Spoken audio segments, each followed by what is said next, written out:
Amanhã, como nós sabemos, será, né? O Dia dos Pais. E, inspirado no Dia dos Pais, nós trouxemos aqui uma reflexão dentro do tema paternidade divina. É até difícil saber, estamos dando esse tema, né? Paternidade divina, mas é até difícil saber qual dos dois caberia, se paternidade divina ou se filiação divina. Até porque só existe pai onde existe filho, né? E só existe filho onde existe pai. Para que haja filho tem que ter pai. Para que haja pai tem que ter filho. Por isso não sabemos bem qual seria o melhor. Paternidade divina ou filiação divina. E nós sabemos que todo mundo aqui em cima da terra tem pai e mãe. Todo mundo em cima da terra, não estamos falando dos que perderam, né? Para poder existir em cima da terra tem que ter pai e mãe, né? Não estamos falando dos que perderam, não. Quem perdeu, mas já teve, né? Mas Adão e Eva não tiveram nem pai nem mãe, hein? Todo mundo sabe disso, né? Aquelas antigas perguntas de tarde alegre, de gincana bíblica, né? Quem foi o pai de Adão e Eva? Quem foram os pais de Adão e Eva? Aí os aprendizes naquele tempo, os meninos do fundamental, às vezes ficavam sem saber a resposta. Mas os pais de Adão e Eva, tanto o pai como a mãe foi Deus. Hoje todo mundo sabe disso, né? Quem foram os pais de Adão e Eva? O pai, Deus, e a mãe, Deus. E a mãe, Deus. E para o homem original, o primeiro homem, o primeiro casal, o primeiro homem, a primeira mulher, o primeiro casal, serem filhos de Deus, eles tiveram que não ter outro pai. E estava inspirado no decreto de Deus quando diz, façamos o homem a nossa imagem conforme a nossa semelhança. Então eles eram filhos de Deus.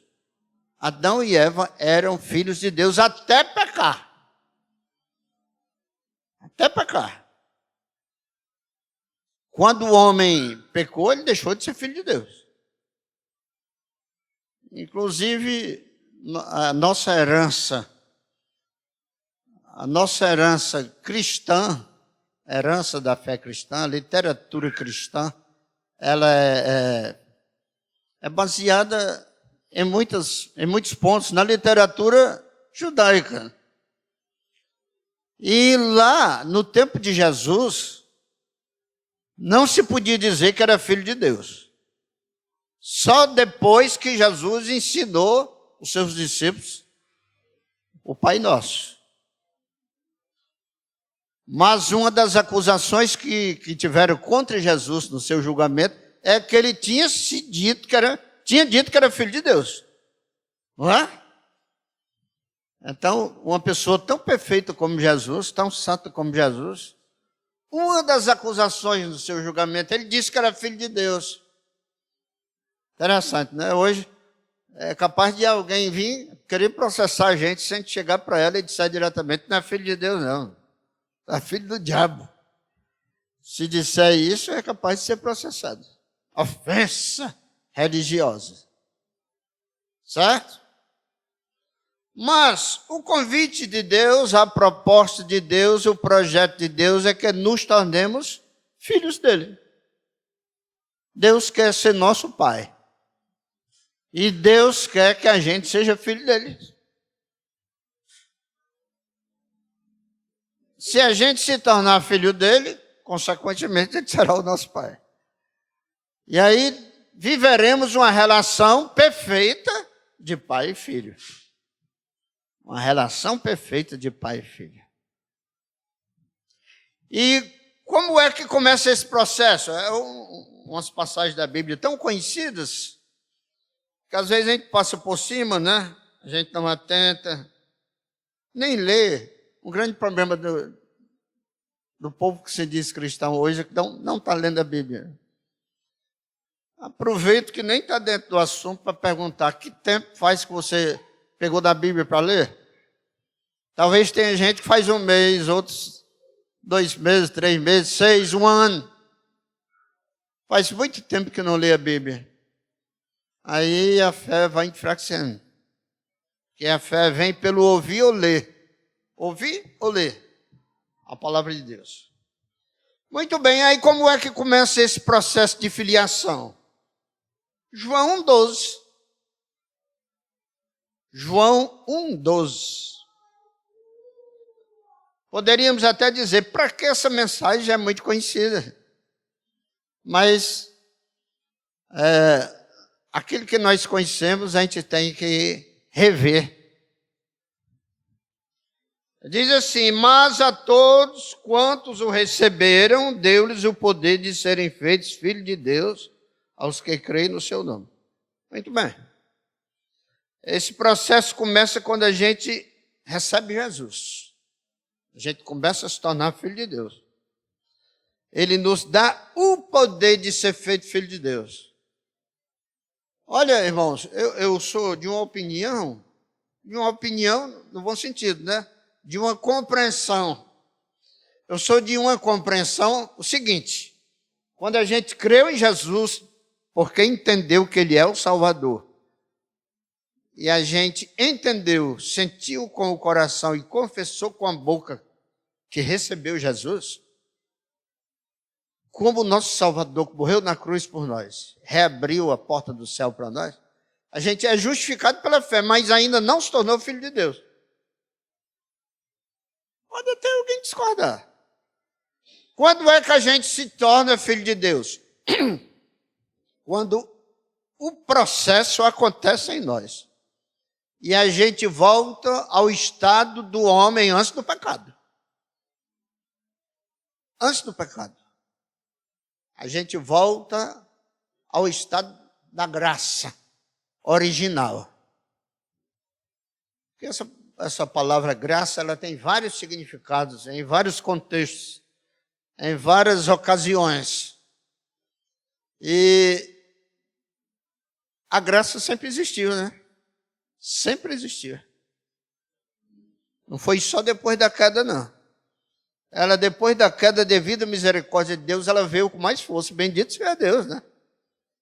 O apóstolo Paulo disse: onde o pecado abundou, superabundou a graça. Superabundou a graça. E o pecado abundou aí, não está dizendo quando o homem se depravou o máximo, não. É quando a lei foi revelada. Quando a lei foi revelada. Eu acho que quase todo mundo aqui sabe, quando você vai fazer alguns testes aí, alguns exames laboratoriais, coloca o sangue lá misturado com um soro, né? Algum processo aí, e o soro reage, né? Aí dá a doença ou não. Isso, parecido com isso aí, é a lei. É a lei. Quando a lei foi conhecida, quando a lei ficou conhecida, então o pecado ficou conhecido. Porque o pecado é a transgressão da lei, a desobediência. Aí abundou o pecado. Mas onde o pecado abundou, superabundou a graça. Bendito seja Deus. Todos quanto receberam, Ele deu o poder de serem feitos filhos de Deus, aos que creem no seu nome. Deu o poder de serem feitos. Tem alguns pregadores que pregam o seguinte: nós já recebemos muita coisa. Aqui tem um que prega isso, né? Tá certo. Mas o homem não crê que recebeu. Não crê que recebeu. Ainda fica como um mendigo diante de Deus. Mas em Cristo nós já somos ricos. Da graça de Deus. Das bênçãos de Deus. Dos dons de Deus. Em Cristo nós já somos ricos. Mas a questão de se tornar filho, eu entendo, irmãos, que é um processo que vai acontecendo. Quanto mais você vai ficando parecido com Jesus, baseado lá em Efésios 4, né? Mas você vai se tornando filho de Deus. Você fica verdadeiramente filho de Deus quando você chegar à estatura de Cristo. E aqui no versículo 13, é profundo o assunto aí. Ele deu o poder de serem feitos filhos de Deus. Aí diz, aos os quais não nasceram do sangue. Do meu pai e da minha mãe eu nasci do sangue. Mas quem nasce de Deus, não nasce do sangue. Eu nasci do sangue do meu pai e da minha mãe, e da vontade da carne e da vontade do varão. Tem essas três expressões aqui. Mas quando eu me torno filho de Deus, eu nasci da vontade de Deus. É um nascimento espiritual. E isso é necessário. Porque Deus quer ser nosso Pai e quer que a gente se torne filho dele. Deus quer. E bem aqui na frente, bem pertinho aqui no Evangelho de João, lá no 3, capítulo 3, versículo 7, a última parte do versículo diz, necessário vos é nascer de novo. Esse nascer de novo equivale a se tornar filho de Deus. Amém? Está entendido? Não é só abrir a boca e dizer que agora é da igreja. Não é só receber o batismo das águas. Não é só escrever o nome no hall de membros. Tornar alguém filho de Deus, não. Na verdade, essas coisas aí nem tornam. Aí eu falei do batismo, né? Nem o batismo torna filho de Deus, o ritual do batismo não. Quando a Bíblia diz aqui também em João 3, necessário é nascer da água e do Espírito, né? A água aí é a palavra de Deus, não é o batismo não. Vós já estáis limpos pela palavra que ouvistes. A palavra é uma água que lava a alma. A água da piscina ou do rio não lava a alma, não. Ali é apenas um testemunho de fé. Um testemunho de fé e um cumprimento de detalhes de obediência a Jesus. E batizar. Para que se batizar? Porque ele mandou. Para quê? Para ficar quente como uma ordem de quem é soberano. Mas por que a gente vai se batizar? Porque já entrou no processo de filiação divina. Quem nascer da água e do Espírito. Aí, do Espírito, está aqui. Não nasceram nem do sangue, nem da vontade da carne, nem da vontade do varão, mas de Deus. E quem opera esse processo em nós é o Espírito Santo. Pelos méritos de Jesus Cristo, subordinado à vontade do Pai. E ao mesmo tempo, cada item que eu falei, vem de todos os três. Bendito seja Deus. É um assunto que requer paciência, requer mente no assunto, para poder entender. Não é igual a dizer que 2 mais 2 são 4 e todo mundo entendeu, não. É algo bem mais além. Aí, se quiser ir mais para frente, eu peguei aqui Romanos, capítulo 8. Romanos, capítulo 8, do versículo 14 até o 16. Versículo 14 até o 16. Dia dos pais, amanhã. É dia dos pais. E é bom que seja dia dos filhos também. Dia de Deus, a eternidade é de Deus. Dia nosso, dia de se tornar filho de Deus. Para que Deus seja de fato nosso Pai. Pai como Criador, Ele é de todos, assim como Santos Dumont é pai da aviação. Mas o Santos Dumont não deu à luz a aviação, né? Para não dizer outro verbo, né? Para não usar um verbo. Então, na verdade, Deus quer nos gerar através do Espírito Santo, para que a nossa natureza de pecado seja suplantada, seja sepultada, seja eliminada, seja desaparecida. E agora haja em nós uma natureza nova, e verdadeiro filho de Deus. E em Romanos, capítulo 8, a partir do versículo 14, diz o seguinte, ó. Porque todos que são guiados pelo Espírito de Deus, eles são filhos de Deus. Até por esse versículo aqui, eu baseei dizer que quem opera nesse processo, que nos torna filho de Deus depois que a gente recebeu Jesus, é o Espírito Santo. É preciso que seja guiado pelo Espírito de Deus. O Espírito Santo tem vários nomes e expressões na Bíblia que dão nome a ele, né? O Espírito de Deus, o Espírito Santo, o Espírito do Senhor, e aqui tem o Espírito de Deus.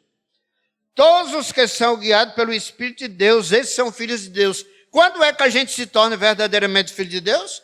Quando passa a ser guiado pelo Espírito de Deus.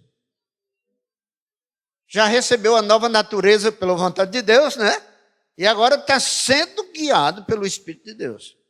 Quando falo em guiado, eu me lembro de caminhar. Eu me lembro de caminho, me lembro de caminhar. E me lembro de conduta. Me lembro de conduta. A forma de se conduzir, né? A forma de viver, a forma de caminhar. Quando é de acordo com a vontade de Deus, quando a gente é guiado pelo Espírito de Deus, então a gente é filho de Deus. Precisamos de ser filho de Deus. Não precisamos de ser, eu já disse e estou repetindo, só da igreja. Não precisamos de ser só batizado. Não precisamos de ter só o nosso nome no hall de membro. Precisamos de ser filhos de Deus. Eu me atrevo até a dizer que só vai se salvar quem se tornar filho de Deus. Porque aqui também em Romanos, não é longe daqui não. Tem alguma passagem aqui em Romanos, eu não marquei o versículo agora, que diz que quem não tem o Espírito de Deus, nem dele é. Quem não tem o Espírito de Cristo, nem dele é. Quem é dele, tem o Espírito dele. Então é muito fácil da gente ver o que é que a palavra de Deus está pedindo de nós. Se está pedindo pouca coisa, se está pedindo muita coisa, se está pedindo alguma coisa, se está orientando alguma coisa, se está dizendo que em nós falta alguma coisa, se está dizendo que nós estamos no nível baixo, no nível médio ou no nível alto. Eu, às vezes, participo de alguma atividade feita por crentes, eu vejo ainda crentes dizer que não se liberta do temperamento forte, não se liberta de cada vez que alguém faz alguma coisa contra ela, contra ele tem vontade de esganar a pessoa. Nós precisamos de nos libertar de coisas tipo essas. Eu creio que um filho de Deus não tem essas vontades. Lembrei da lição da manhã. Institucionalizadamente, não. Se irá no momento, está na Bíblia. Né? Vem aquele ímpeto emocional em nós de uma vez. Mas tem que sumir de uma vez também. Epa! Eu tive vontade agora de te massacrar aqui. Mas só que eu sou filho de Deus. Eu não posso dar lugar a esse ímpeto de violência que veio em mim.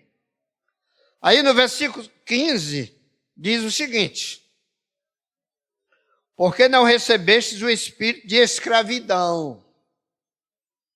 Quando a gente recebeu o Espírito de Deus para ser filho de Deus, a gente não recebeu o espírito de escravidão. Ou seja, quem é filho de Deus não é escravo. Isso tem em várias passagens da Bíblia. Você é pecador, mas não é escravo. É pecador porque ainda não foi glorificado, mas não é escravo. Para outra vez estardes em temor. O Filho de Deus também vive em confiança. Vive na certeza no que se refere a Deus, no que se refere à salvação, no que se refere ao céu, no que se refere à verdade, na qual ele deve crer. Não recebemos o espírito de temor, mas recebemos o espírito de adoção de filhos. Em Jesus Cristo é que nós fomos novamente adotados como filhos. Nós somos filhos adotivos. O Filho de Deus é Jesus. Nós somos filhos adotivos. Uma vez até, participando de um estudo, uma irmã disse, me veio um pensamento aqui, eu posso falar? Era até eu que estava passando o estudo. Eu disse, pode. Ela disse, agora eu entendi por que é que nós somos tão amados. Porque Deus nos adotou. E o filho natural, o pai tem que sustentar, né? Não é? É obrigado. Se ele se separar da mulher, tem que pagar a pensão. É obrigado a sustentar o filho natural. Mas um filho adotivo, ninguém, antes de ser adotado, ninguém era obrigado a sustentar. Mas você quis adotar, e agora, por força da lei, ele se tornou seu filho. Legitimamente filho. E agora você tem obrigação de sustentá-lo. Deus quis fazer isso por nós. Oh, Deus maravilhoso, bendito seja esse Deus, né? Recebeste o espírito de adoção de filhos, pelo qual chamamos Abba Pai. A partir de Jesus, nós passamos a ter o direito de chamar o Pai do céu de nosso Pai também. Bendito seja Deus, eu me alegro com isso. E o versículo 16 diz, o mesmo Espírito testifica com o nosso Espírito. Espírito com E maiúsculo, o Espírito Santo, testifica com o nosso Espírito, o Espírito de cada um de nós, que somos filhos de Deus. Que somos filhos de Deus. E eu aqui me arrisco a dizer que características, se esse processo de filiação é operado pelo Espírito Santo, as características de um filho de Deus é de Gálatas 5:22, irmãos. Nós precisamos de lutar, buscar o Espírito para chegar a esse ponto. Porque eu vou me esforçar para chegar a esse ponto. Isso aí todo mundo já sabe que ninguém consegue. A irmã Cristina, né, no começo, né, que terminou em João 15, 1-5. A última frase que ela leu essa noite. Sem mim nada podeis fazer. Então nós precisamos desse mim. O mim aí de João 15:5, a última parte é Jesus. Mas sem o Espírito Santo, que nos torna filhos de Deus, é quem opera o processo, nada podemos fazer. Mas com ele, nós recebemos o seu fruto. Fruto. Nós teremos amor, nós teremos gozo. Gozo é uma coisa que eu tenho se quiser. Não. O gozo aqui é alegria interior. É paz interior. Mas se eu for uma pessoa que tem depressão, todos nós sabemos que a depressão é uma doença. Mas espiritualmente você precisa ter gozo. Ninguém é culpado por ter depressão e viver triste. Mas pela fé, espiritualmente, você precisa ter gozo. Ou seja, eu aconselho, sou eu agora que estou falando, fazer com o apóstolo Paulo. Eu aconselho que nenhuma pessoa de fé se conforme em viver na tristeza. Se conforma não, irmão. Deus te quer alegre. João 10:10, né? Eu vim para que todos tenham vida e a tenham em abundância. O pessoal da teologia da prosperidade entende que é riqueza, né? Mas essa abundância é uma abundância baseada em João também. Que diz, aqueles que creem em mim, como diz a Escritura, do seu interior fluirá um rio de água viva, saltará, jorrará o Espírito Santo e traz alegria, traz gozo. Paz. Precisamos de, como filhos de Deus, ter paz. Triste é que muitas vezes a gente quer ter paz, todo mundo não consegue, né? Já hoje eu fiz um desabafo com uma pessoa, umas poucas pessoas. E pessoas, às vezes, que não querem paz com a gente. Longanimidade, né? Precisamos de ter longanimidade. Eu não vou me deter aqui em estar explicando palavras, não. Vocês estudaram e todo mundo tem dicionário em casa, tá? Benignidade, bondade, fé. Precisamos de fé, precisamos de ser bons. Eu sou obrigado a ser bom? Você é obrigado a ser bom. Se você tem dinheiro no bolso e vê uma pessoa com fome, você tem a obrigação de encher a barriga. Nós somos o quê? Discípulos de quem? De Jesus. E Jesus, quando via alguém com fome, enchia a barriga. Não, mas é porque ele não quer trabalhar, porque ele é um vagabundo, ela é uma vagabunda, né? É um desocupado, é um preguiçoso. Se tiver com fome na hora, não come para deixar ele com fome. Essa questão aí se resolve depois.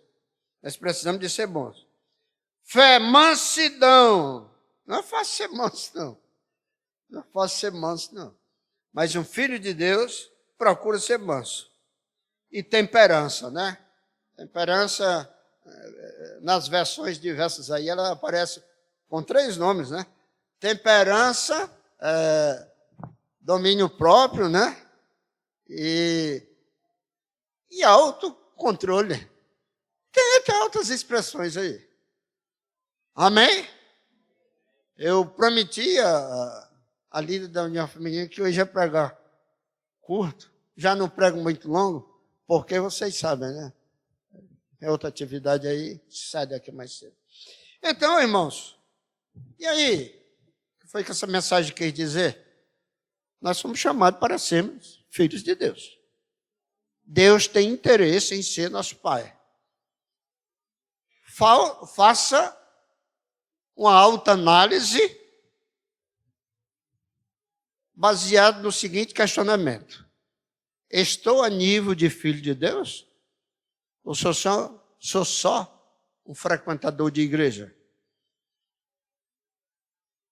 Se eu mesmo não me sinto, através do que eu conheço da palavra, da minha consciência, que não estou sendo verdadeiramente um filho de Deus, peça misericórdia ao Senhor e força para lhe tornar um filho de Deus. Senhor, dá-me porção suficiente do teu Espírito, a ponto de que eu me torne filho de Deus, porque tu queres ser meu filho, meu pai.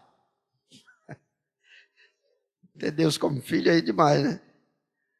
Porque tu queres ser meu pai. E eu tenho interesse também em ser teu filho.